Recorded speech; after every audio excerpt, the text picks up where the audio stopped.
Hello folks, I'm Mike Murtis, and today we are going to talk about this brand new vinyl record release on a 7-inch format, and this is the Adventures of Bayou Billy. This was released just recently by Shore Phono Co. And man, when they made the announcement that this was coming to a vinyl release, a lot of people were scratching their heads because they're like, Bayou Billy, seriously? I think a lot of people are down on the game because the North American version was balls hard. It really was difficult.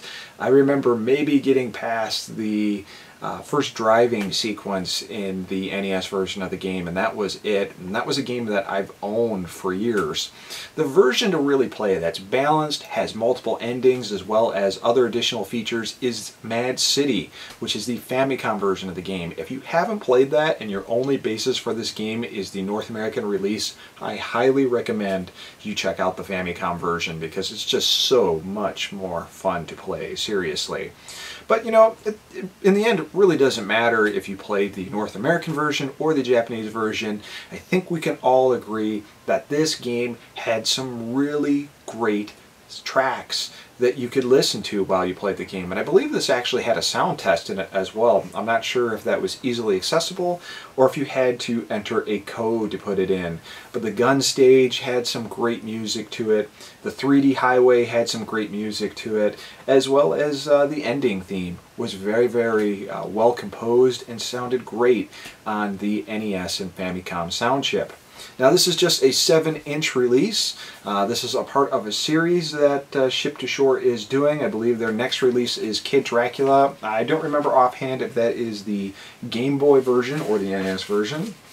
But they did this record on this really neat swamp green 7-inch. So there's not a lot of music on here. It's not a particularly long record, but still very cool. I like this series, and the price was right. I think this was like 14 to 16 bucks. I think 19 shipped altogether. A very cool collectible. Also comes with a cool 11 by 17 poster with some great artwork. I'll post a picture on that either on gamerlogic.net or I will post a different picture out on the video here. Don't really want to take it out just because I have a habit of taking out posters, unfolding them, and not folding them very, very cleanly. So we are not going to do that.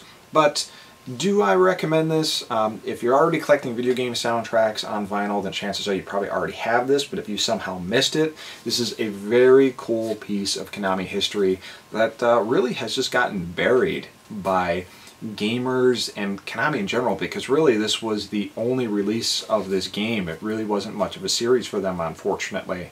So I am going to be playing both sides of this record in a separate video that you can check it out, and I'll pick one particular song that you can listen to on this video, probably my favorite out of both sides of this record. So I hope you enjoyed this really quick look at the Adventures of Bayou Billy from Ship to Shore Phono Co. Thanks for watching.